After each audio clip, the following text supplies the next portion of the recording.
This show is sponsored by BetterHelp. It's so easy to get caught up in what everyone else needs from you and never take a moment to check in with yourself, let alone identify what you need from yourself. I know that in my own life, having a regular time to check in with someone else who's going to ask me the hard questions, ask me about my week, ask me about what I'm thinking about, what priorities, what relationships might need to be realigned to create just a little bit more space for me to do my own work is so important. Therapy can give you the tools to find more balance in your life so you can keep supporting others without leaving yourself behind. It's helpful for learning positive coping skills, to check in on what's kind of cluttering up your mind, to help you check in on the messages you're telling yourself, the things you might be subtly starting to believe about yourself or other people that need to be realigned. It can help you take those steps to set better boundaries and to become the best version of yourself. There are just so many reasons that we can all benefit from therapy.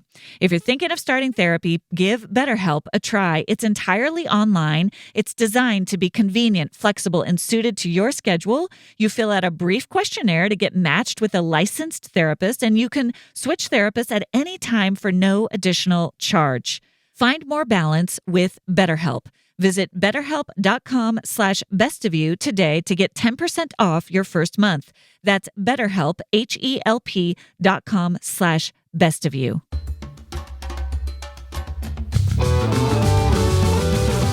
Hey everyone, I'm Dr. Alison, and I'm so glad you're here to discover what brings out the best of you. This podcast is all about breaking free from painful patterns, mending the past, and discovering our true selves in God. I can't wait to get started as we learn together how to become the best version of who we are with God's help. Hey everyone, and welcome back to this week's episode of the Best of You podcast.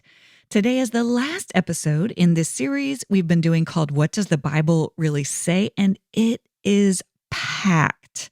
We are covering all kinds of hard questions in today's finale episode. This has been such a popular series. We'll come back and do another round 2 Listener's Choice edition in the coming months. In the meantime, do not forget to sign up for my weekly The Best of You email. It comes out every Thursday. It's free, and every week I include some sort of bonus content related to the podcast. You also get 3 free resources when you sign up for it. You get a Boundaries Kickstart guide, another ebook, as well as a guided audio exercise. So you can head over to my website, dralisoncook.com, to sign up for that email, or you can see the link in today's episode show notes.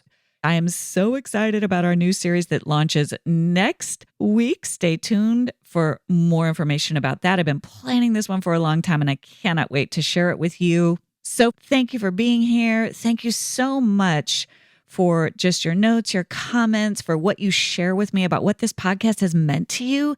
It means so much to me to hear from you, to know that what we're doing here matters to you. It matters a lot to me.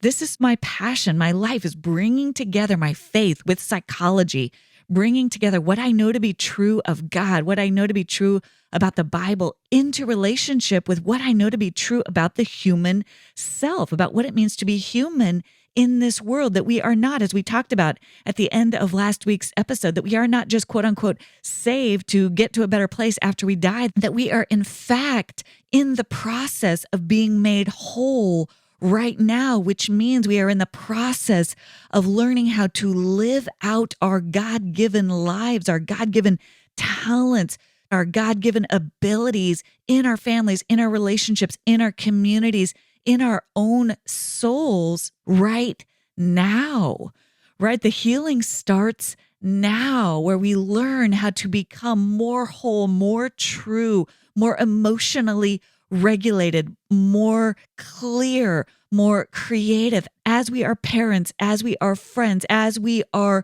community members, and as we allow others to come alongside us, right? As we forge these healthy two-way relationships that can sometimes feel so hard, so challenging in this messy world that we live in. But there are tools, there are strategies that we have to equip ourselves to do this work of being a human well. And that's what this podcast is all about. I love creating it each week. I'm so grateful that you're here, and I cannot wait to dive in to today's topic. Should I turn the other cheek? Now, we're going to get into what that means, some strategies for how to actually do that effectively, which means in a way that does not simply give other people permission to take advantage of you. And then we're going to talk about the specifics of some of the kinds of toxicity that we bump up against, especially this thing of gaslighting that's such a buzzword, but is a very real thing and very common in our world today, where there's just so much spin, so much manipulation, so much deception, so many half-truths everywhere. And how are we to stand firm in the face of all that, which is a little bit more of what I think turn the other cheek really means. So, should I turn the other cheek? This is an expression we throw around. It comes directly from the words of Jesus. And here's the passage from Matthew 5:38 through 39, where Jesus talks about this concept. Here's what Jesus says. You have heard that it was said, eye for eye and tooth for tooth. But I tell you, do not resist an evil person. If anyone slaps you on the right cheek, turn to them the other cheek also. And then he goes on with a few other similar statements. So this whole passage is in the context of Jesus' Sermon on the Mount in Matthew 5. And there's a whole lot of this sort of upside down gospel that Jesus is talking about in the Sermon on the Mount. We touched on this last week, of this sort of way in which Jesus is ushering in this whole new way of thinking about what it means to follow him, a whole new way of what it means to be an image bearer, right? To be a person who reflects the image of God in the world. And he's trying to upend a little bit the old way of thinking about that, which was this way of following a code of laws. And I turn here to N.T. Wright, who again is a prominent New Testament scholar who writes a lot about this idea of how Jesus isn't necessarily trying to replace one law with another law, right? He's not simply trying to say, well, no, now you're not going to do this 10 commandment thing.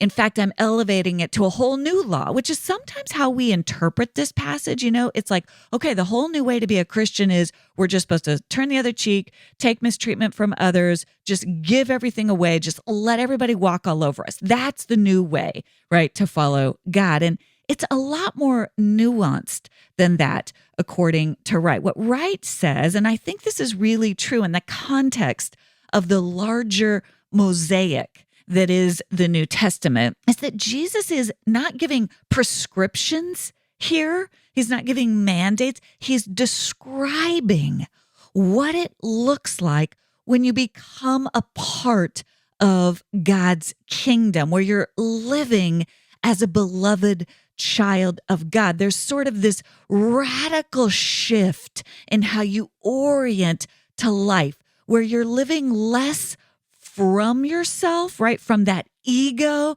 from that need to be vindicated, from that fight, flight state of eye for an eye, tooth for a tooth, and instead from a whole place, a healed place, which is not a place of being a doormat. It's a place of conviction, of being so anchored in the truth of who you are as God's beloved child, that your whole orientation to other people, including to other people who would seek to do you harm, is changed from the inside out. Okay, so these are not shallow declaratives where it's like suddenly Jesus is saying, you just need to give everybody else everything you own and just be foolish, right? Because we know that Jesus is no fool. And I'll get into that here in a minute.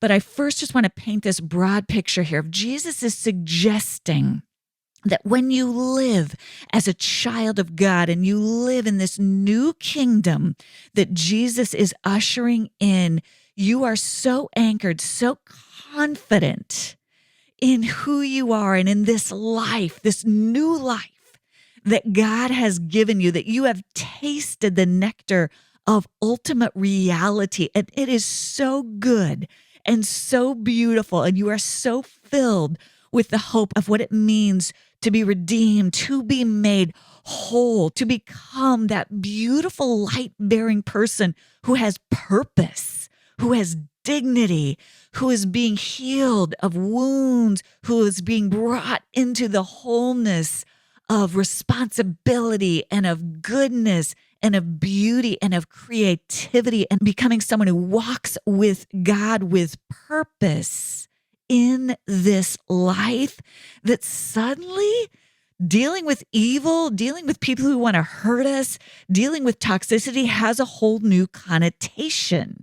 It doesn't mean we don't need to deal with it. It doesn't mean we need to be foolish and pretend like it's not there. It means it takes on a whole new connotation. Okay? This is not something that can be achieved with superficial willpower, right? Or with naive platitudes, or with simplistic niceties, pleasantries, or half-hearted sort of being a nice person. This is not the powerful picture that Jesus is painting in Matthew 5. It's this picture of, I have so much hope in who God is and what God is really about in his work to bring radical healing, to bring radical transformation to those who have been hurt the most, to those who have been the most traumatized, the most victimized, the most deeply broken, the most deeply wounded, that the God that we serve is so powerful that he is reaching every corner of the deepest, darkest places of this busted up world to bring people out of bondage, literal bondage, physical bondage, emotional bondage, metaphorical bondage, spiritual bondage, and into the truth of dignity, of purpose, of wholeness. I believe so much in that God and the radical work he is doing in every corner of this world and in every corner of my soul.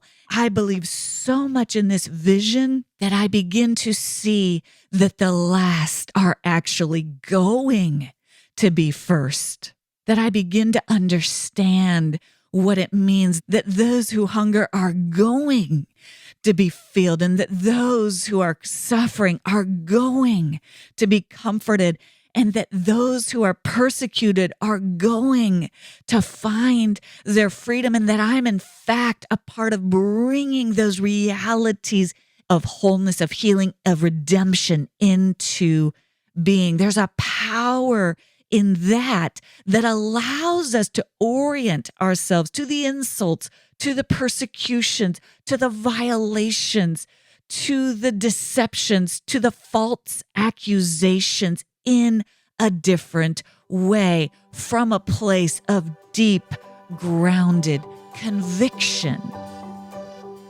Looking for a way to connect with friends or enjoy some me time? Christian Kitchens has just the thing. Their premium, organic, artisanal coffees are designed for those who cherish meaningful moments.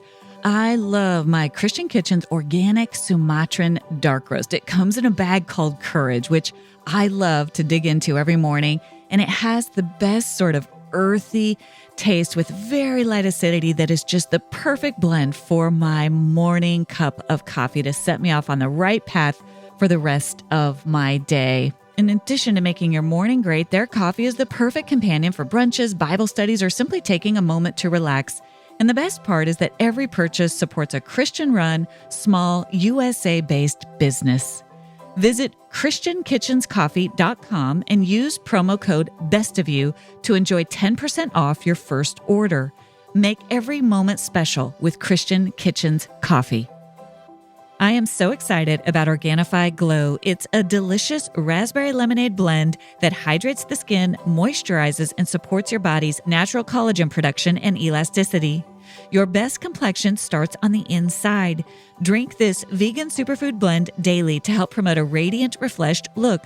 Plus, it's rich in antioxidants to fight wrinkle-causing free radicals. Organifi has a ton of delicious Organifi blends you can try. Just add to water, stir with a spoon, and enjoy any time for more energy, nutrition, hormone balance, and peace of mind. They're a great way to jumpstart your morning, energize your afternoon, or nourish your evening in a healthy way without all the sugar. And the best part is that you can experience Organifi's high-quality superfoods without breaking the bank with a price that works out to less than $3 a day.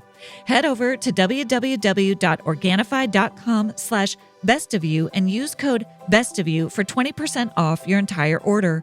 That's www.organifi.com/bestofyou.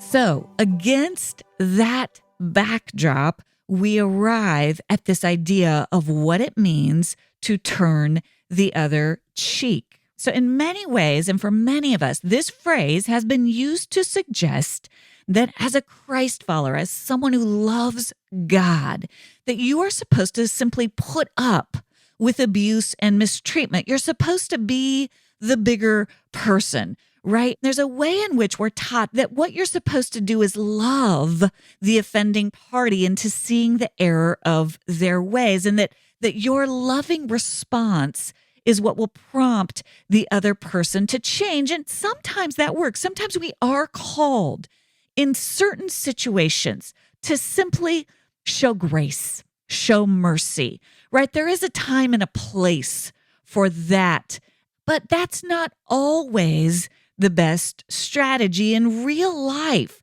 There are circumstances where that is just simply not wise. If you're in a situation where someone is abusing you, coming after you with toxic strategies, you are not going to be able to, quote unquote, love them into change. You are, in fact, going to need to get yourself out of that situation. You are going to need to be strategic. Now, we talk about this back in the series on boundaries, where I delineate different kinds of boundaries. There's the everyday boundaries that you need to set, even with people you love, right? Where sometimes you do absolutely just need to show love and show mercy instead of executing your right to be upset with somebody. We see this all the time in longstanding friendships or in family relationships or in marriage, right?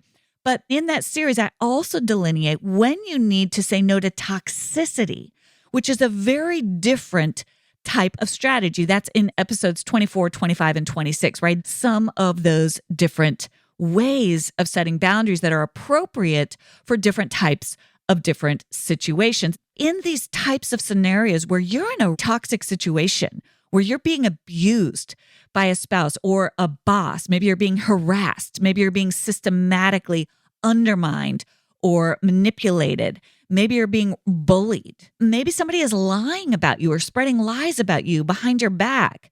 This is not a type of situation where you are just supposed to continue to take the pain, just be the bigger person, just to ignore it. If you think about your child, if they were being bullied systematically on the playground, you would talk to them about how to get themselves out of that situation. You wouldn't want to put your child in a position of being harmed by another person. It's just not wise. And it's not wise for us to do as adults when you're dealing with folks who are really using some of these very toxic strategies to harm you. It's foolish to pretend that you can just love that person into change. In many cases, we can just end up enabling toxic behavior and harming ourselves in the process. Instead, I would posit to you that turning the other cheek is actually a very brave counter move. It's not being a doormat. And I turn here again to N.T. Wright, where he shows this nuanced understanding of this very passage from Matthew 5. I'm going to read from this passage in his book, Matthew for Everyone. This is what N.T. Wright says. To be struck on the right cheek in that world almost certainly meant being hit with the back of the right hand. That's not just violence. It's an insult. It implies that you're an inferior, perhaps a slave, a child, or in that world, and sometimes even today, a woman. Right? So again, in my words, this slap on the right cheek is not just abuse, although it is that. It's also an insult. It's demeaning. It's saying you are not worth my time, right? You're an inferior person to me. That's what it's symbolizing here, both in reality and that time, but it's what it's symbolizing for us today. And so here's what N.T. Wright says. What's the answer? Hitting back only keeps the evil in circulation. Offering the other cheek implies, hit me again if you like, but now as an equal, not as an inferior. And you can imagine this scenario where you turn that other cheek in defiance. It's not to say, oh, sure, no problem. Yeah, just keep hitting me. It's fine. You're fine. I'll just love you into change. That is not the connotation there. There's a note of defiance in it. It's turning the other cheek to say, yeah, I see. You can't hit me. And yes, that hurts. Yeah, I don't like it, but you cannot take my dignity. There's a note of defiance in it, if you think about that. It's a way of standing your ground, of communicating, you will not belittle me. It's countering bullying from a position of strength. So first of all, I want to pause here and say, if you are someone who is actually being physically harmed, physically abused in any sort of relationship, there are several free crisis support numbers that I will link to in the show notes. They provide 24-hour a day, 7-day a week free support. So please take advantage of these numbers. If you're experiencing any kind of domestic abuse for any reason, please reach out. So there is that literal piece of physical abuse.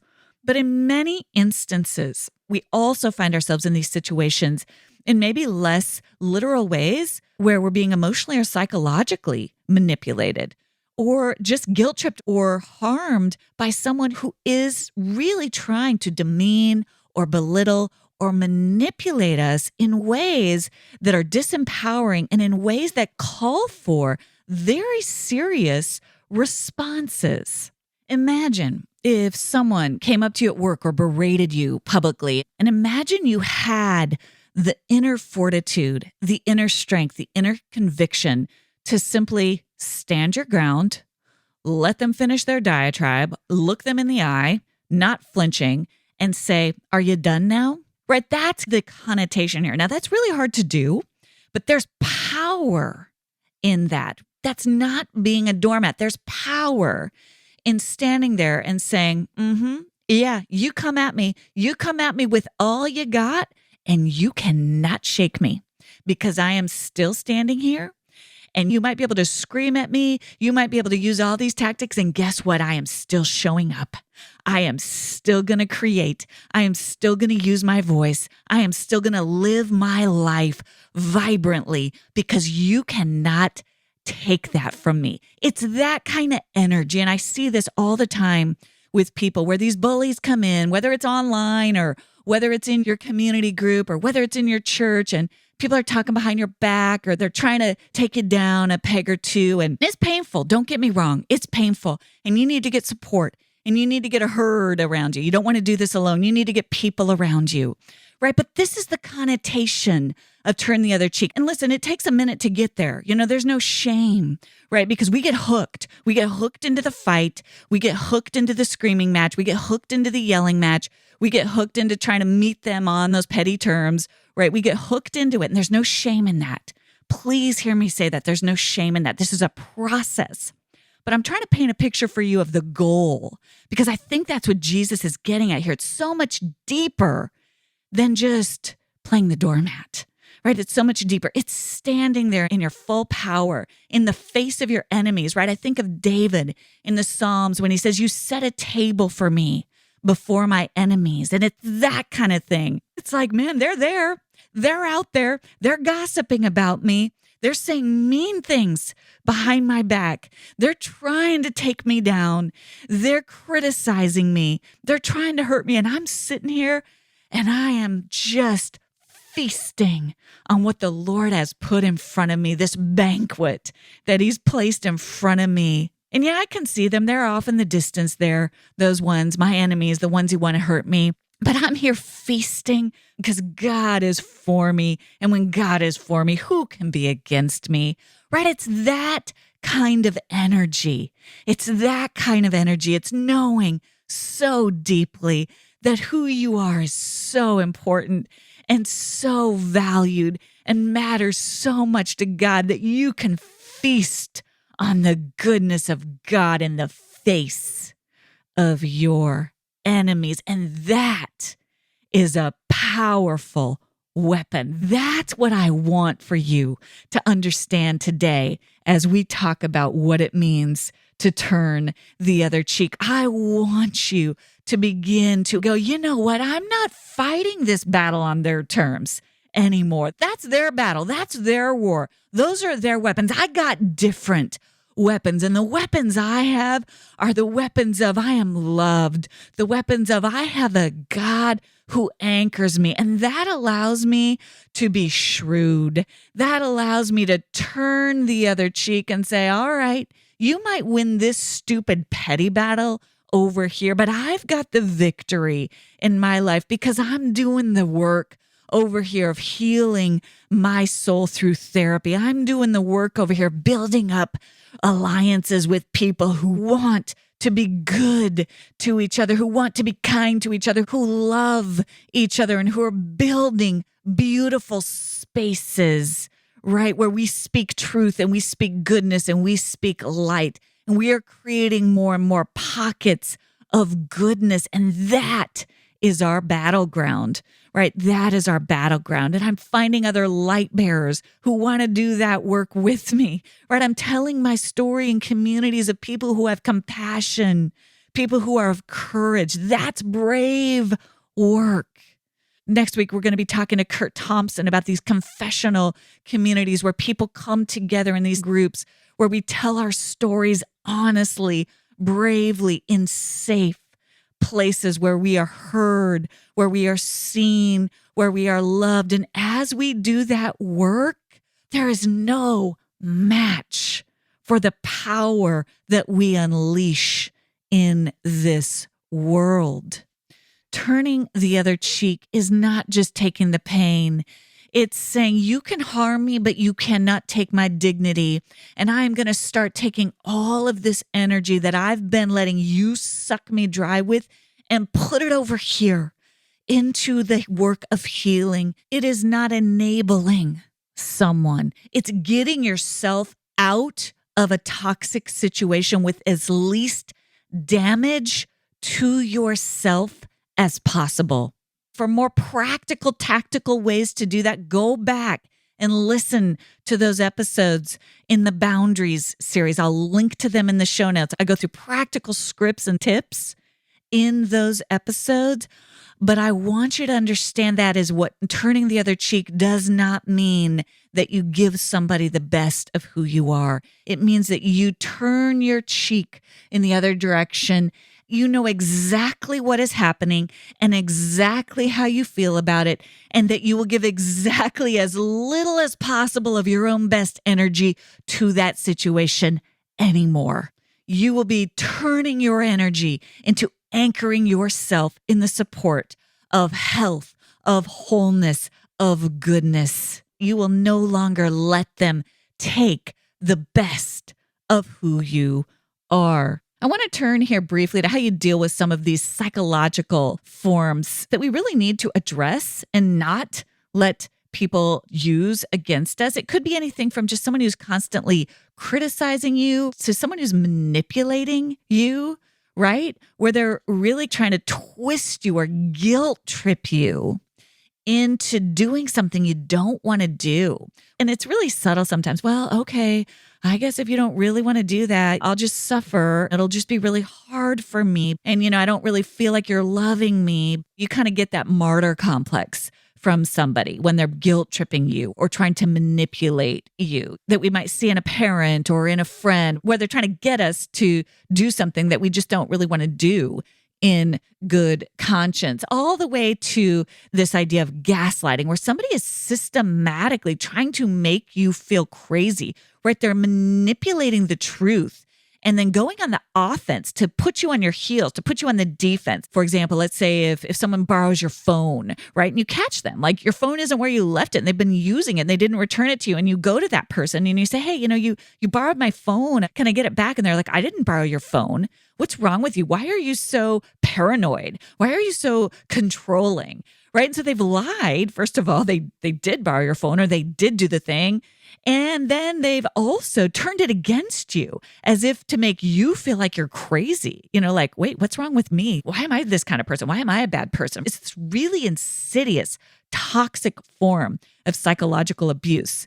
These types of behaviors, from guilt tripping all the way down to gaslighting, if you think about that spectrum of toxicity and the spectrum of unhealthy toxic behaviors, turning the other cheek can have a different nuance in each of these situations, right? It might mean simply refusing to respond. You can try to guilt trip me, but the answer's still no. Good luck. Thanks, but no thanks. No. All the way down to literally extracting yourself from the situation. Again, I go through more practical, tactical scripts in episode 26, right? Types of no. But today I want to paint this picture of the biblical foundation of what I think is going on there. And I talk about this word, a fool, that we see throughout the Bible. There are so many instances of this juxtaposing what a fool is and what a wise person is in the Bible. It's fascinating. I did a very cursory word search of the NIV Bible because I was curious, because I think there's so much in the Bible about being wise versus being a fool. So I did a cursory word search of the NIV Bible. And here are some numbers to put on that. All right. So if you look for instances of the word wise or wisdom in the NIV Bible, it comes up 408 times. Okay, if you look for instances of the word foolish or fool in the NIV Bible, it comes up 238 times. By contrast, if you look for instances of the word hell in the NIV Bible, it comes up 15 times. It's very interesting, right? There's a lot in the Bible about being wise versus being foolish. It's a really important topic. And what does that mean to be wise? Right? What does it mean to be wise? I think there's a lot in this whole thing of being a human, right? Being an image bearer on this earth, not just someone who is saved for heaven, but being an image bearer on this earth that has to do with being wise. Jesus says, be wise as the serpent and innocent as the dove. And if you think about what it is to be wise as a serpent, the serpent is close to the ground, right? He's in the weeds. He's on the dirt. He's in the muck. He's in it. And Jesus is saying, be wise in that way. You're in the dirt. You're in the muck. You're in the mess. You're in the world.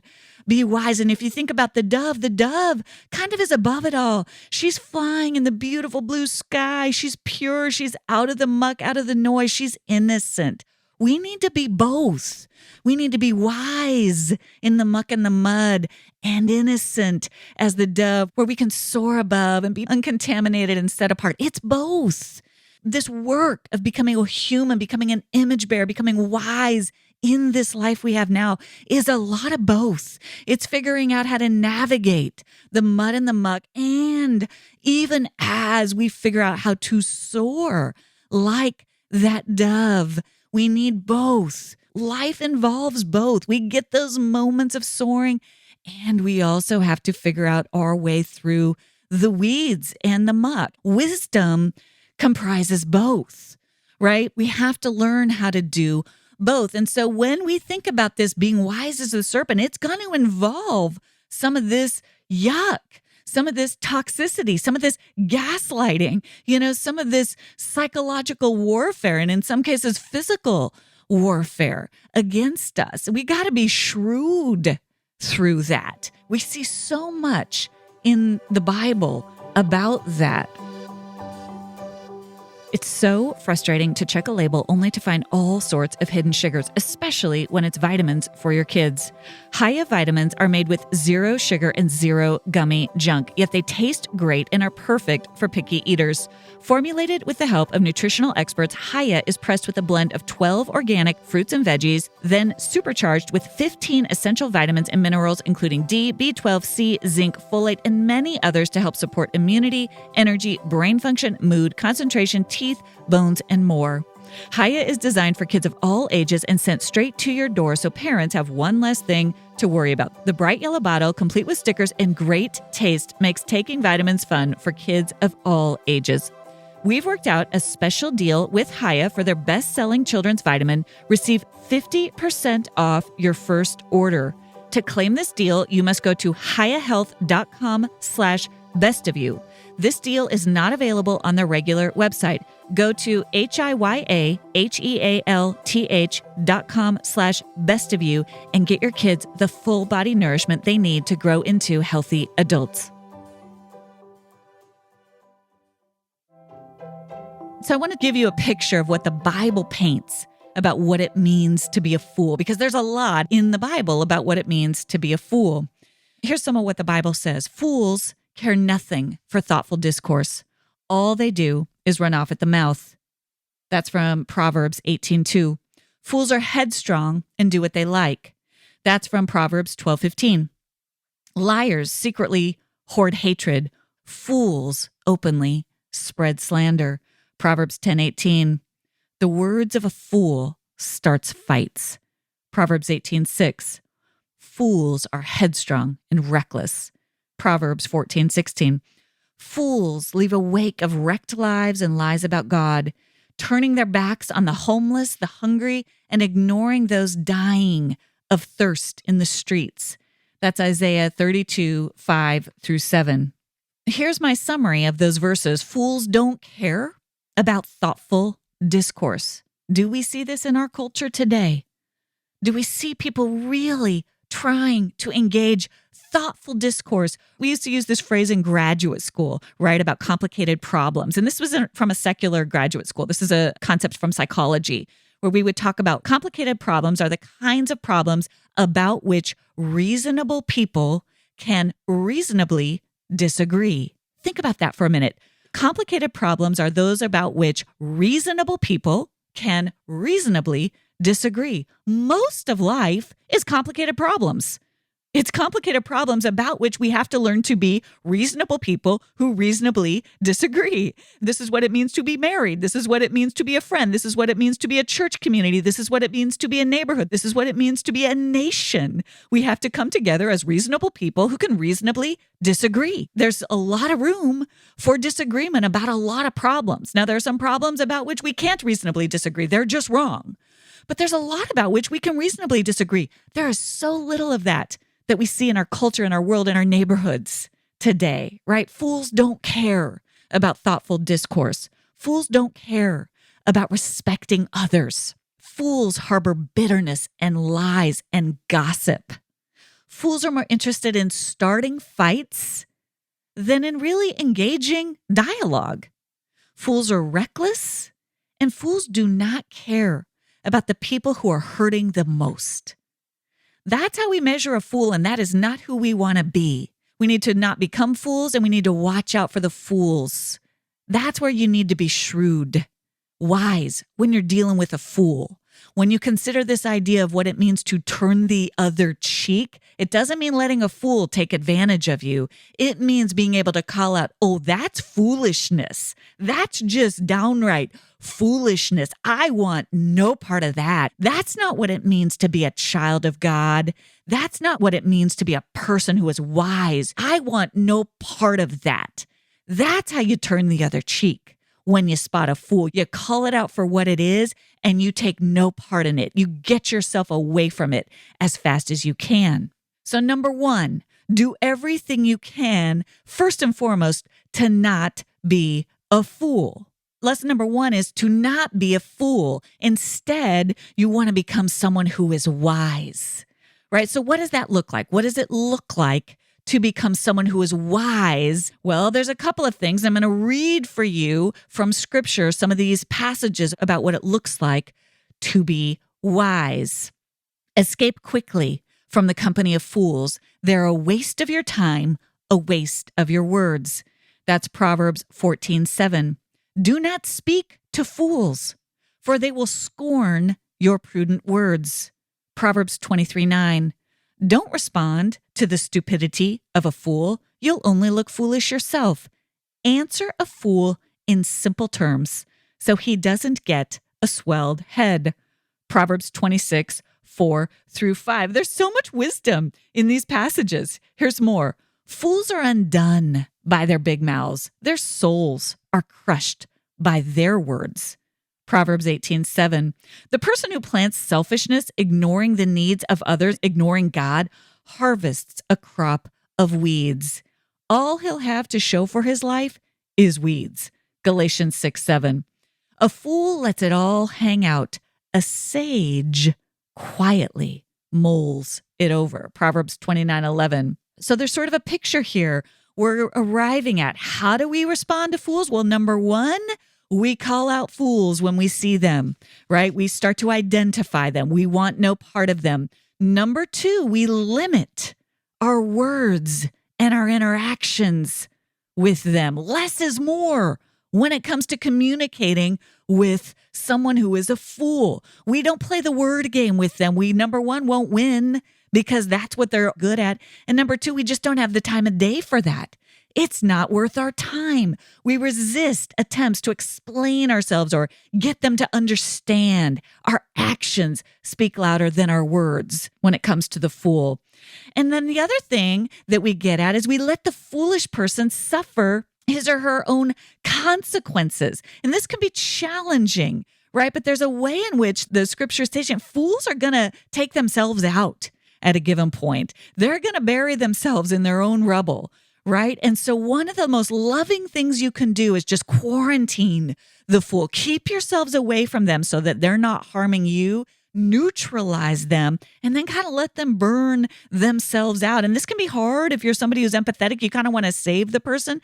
But if they've consistently shown a pattern of trying to harm you, there's a lesson here for us of just walking away from foolishness and allowing them to suffer the consequences that they actually need to suffer. There's a way in which you can stay anchored in your own integrity. And then you reach for another strategy of the wise. And I'm going to read you a couple more scriptures here. Wise people take wise advice. Proverbs 12:15. You become wise by walking with the wise.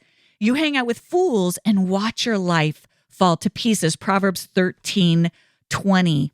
To become someone who knows how to turn the other cheek in wise, strong, powerful ways, you first have to be able to identify the fool, the gaslighter, the manipulator, the gossiper, the bullier, right? The one who's just trying to create ruckus and create noise and create harm and to create chaos and to undermine people and to harm people. That's all they got. And it can hurt. It can hurt. Don't get me wrong. It really can hurt. But the first step is just to go, oh, that's what this is. I see you. I see the game you're playing, and I'm not playing that game with you, number one. Number two, it's to get yourself away from it, to quarantine it as best you can, right? To let them suffer their own consequences. You do not have to be the one to take them down. That's what it means to turn the other cheek. You don't engage in the battle on their terms because you won't win on their terms.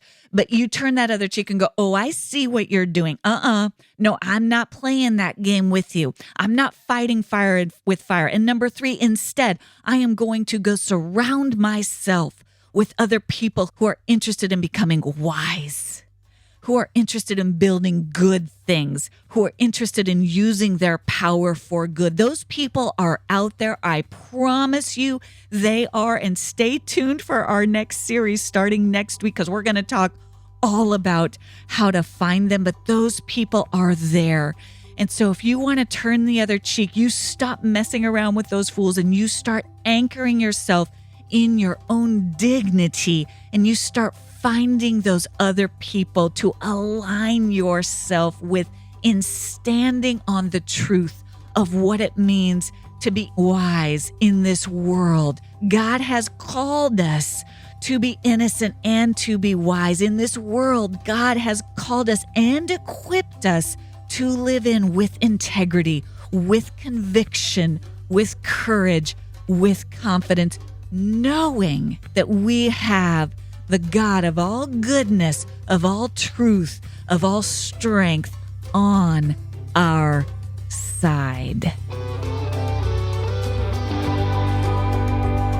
Thank you for joining me for this week's episode of The Best of You. It would mean so much if you take a moment to subscribe. You can go to Apple, Spotify, Amazon Music, or wherever you listen to podcasts and click the plus or follow button.